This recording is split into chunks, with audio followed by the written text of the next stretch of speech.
সংবেদনশীল। আপনি আমাকে একজন মানুষ দেখান যে সংবেদনশীল নয়, কিন্তু তাদের সংবেদনশীলতা বদলাতে থাকে। সংবেদনশীলতা পরিবর্তিত হয়। কিছু নির্দিষ্ট ব্যাপারে আমরা সংবেদনশীল, কিছু ব্যাপারে তা নয়। তাই প্রত্যেকটি মানুষের ক্ষেত্রে এটা পরিবর্তিত হয়।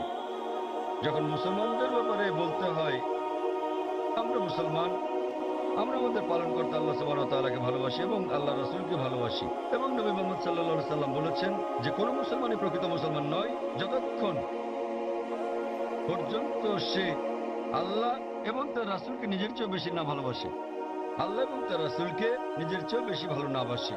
এখন আমরা যদি দেখি যে কিছু মানুষ তাদের সন্তানদের সবচেয়ে বেশি ভালোবাসে। একটা গবেষণায় দেখা গেছে যে বানরেরা তাদের সন্তানদের খুব ভালোবাসে। তো একটা বানরকে একটা কুয়ার মধ্যে রাখা হলো তার বাচ্চার সাথে, তারপর পানি ঢালা হলো, কুয়ার ভেতর পানি বাড়তে লাগলো। তখন বানরটা তার বাচ্চাটাকে কোলে তুলে নিল। পানি বাড়তে থাকলে সে তার বাচ্চাটাকে বাঁচাতে চেষ্টা করছিল। যখন সে আর বাঁচাতে পারলো না, সে নিজে বাচ্চা ফেলে লাফ দিয়ে বেরিয়ে এলো।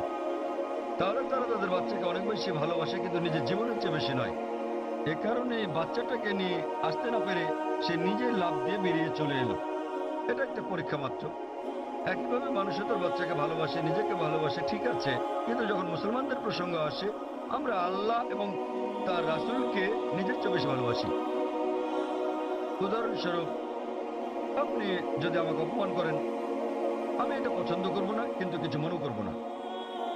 আমি পছন্দ করব না, কিছু মনেও করব না, ঠিক আছে, সমস্যা নেই। কিন্তু আপনি যদি আল্লাহ এবং তার রাসূলকে অবমাননা করেন, আমি বেশি কষ্ট পাবো। এটা সংবেদনশীলতা নয়, এটার কারণ হচ্ছে তারা আমার খুব কাছে।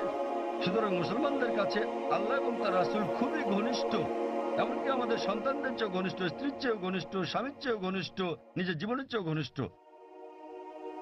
তো এ কারণে আমি বলবো যে আপনি একটু অন্যভাবে প্রশ্নটা করতে পারতেন যে কেন মুসলমানরা আল্লাহ এবং তার রাসূলকে এত বেশি ভালোবাসে। আপনি আমাকে একজন মানুষ দেখান, আপনি যদি তাকে অপমান করেন ঠিক আছে, কিন্তু তার মাকে অপমান করলে সে রেগে যাবে। যদি কারো মাকে নিয়ে বাজে কথা বলেন, সে অবশ্যই রেগে যাবে। তো আমরা আমাদের আল্লাহ এবং রাসূলকে আমাদের মায়ের চেয়ে বেশি ভালোবাসি।